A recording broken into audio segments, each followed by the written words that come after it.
Everybody knows I'm dance with the harlots and the heroin. Hello everyone, it's your boy Zach Exotic again. This is LTS2 Electric Boogaloo. Today I'm going to be talking about some of my own, neurotic behaviors. But when I was young, I was obsessed with the headstock silhouettes of guitars. I thought, I wanted essentially to collect them all. It was weird. It was kids were into cards and shit like that, and I was thinking I really want to collect them, because there's certain things, even if you don't play music, you very well may know the different headstocks of guitars just by visually seeing them. Prime example, you've got a basic one, like your Martin headstock. It's kind of a little bit of thing, but this is so basic that a lot of other companies have tried to duplicate it. So then companies started getting a little bit more, What about Taylor's headstock? Taylor's headstock has the little curvature. So you see that, and you immediately start thinking about Taylor guitars. But one of my personal favorites, well, the top two, I would say, of headstock design, the Gibson headstock is, to me, one of the most beautiful headstocks ever. It's got the peaks, it's got the curvature there, it's simple. They've also got a little bit of the slant. They have the slanted headstock to the neck. It's just perfect construction. I love this. I have for years and years. Grab another one here. You see it. It's amazing. But it's also, if I was to just draw that, you would know exactly what I was drawing. You would know exactly what that is. The number two, which very well may be the most iconic one, would be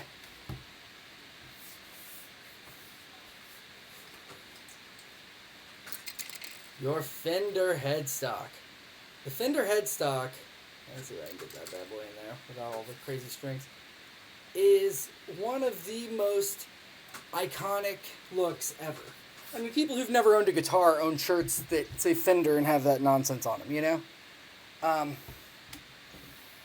My personal of theirs, the Telly headstock. I think the Telly headstock's probably my favorite. I love my beat-up old Telly. Need to get a new one. But yeah, this old bastard's seen some things.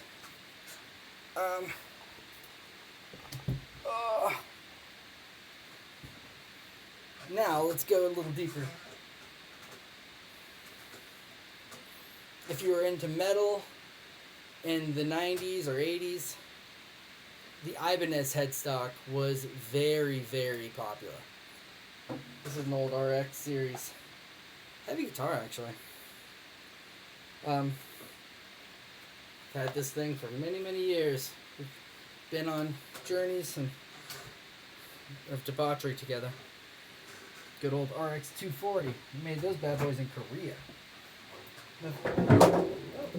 So many guitars, so little time. Alright. This one is, let's see if anyone can guess without it saying. It is a Takamine. We'll say it under there somewhere. Let me get that off there. Ta-da.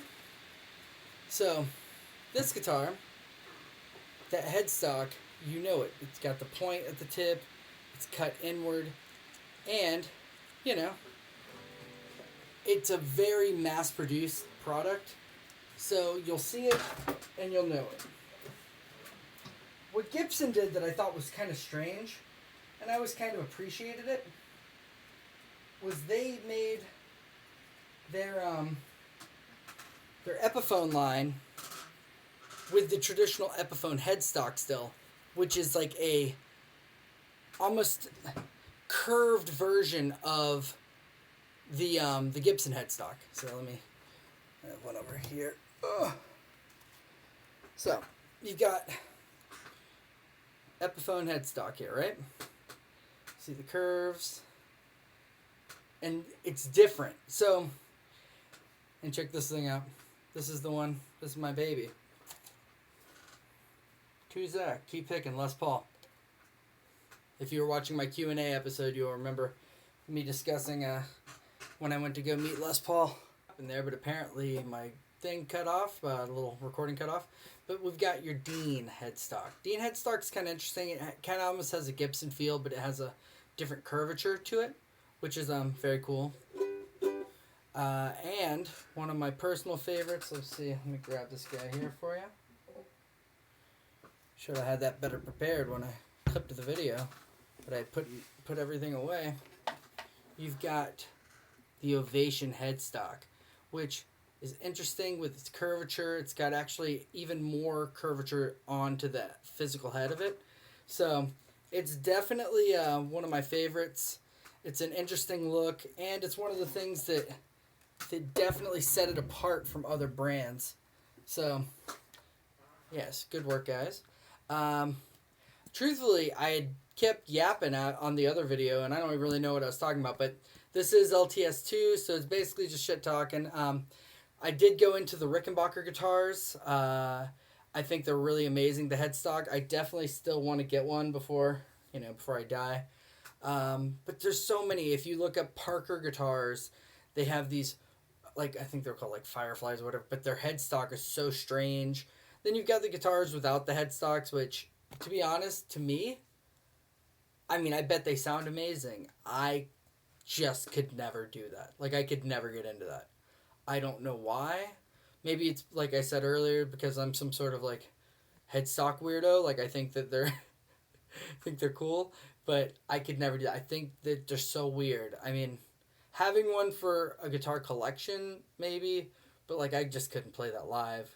Like, when I see bass players that have them without the headstock, it just weirds me out. I just don't like it. I don't know. I guess it's all personal preference, but I can't do it. But yeah, thanks for listening. Sorry it cut off and you probably missed a bunch of really funny stuff I said. But I will see you guys soon, and maybe I'll do a cover next time. So, bye-bye. Everybody knows I'm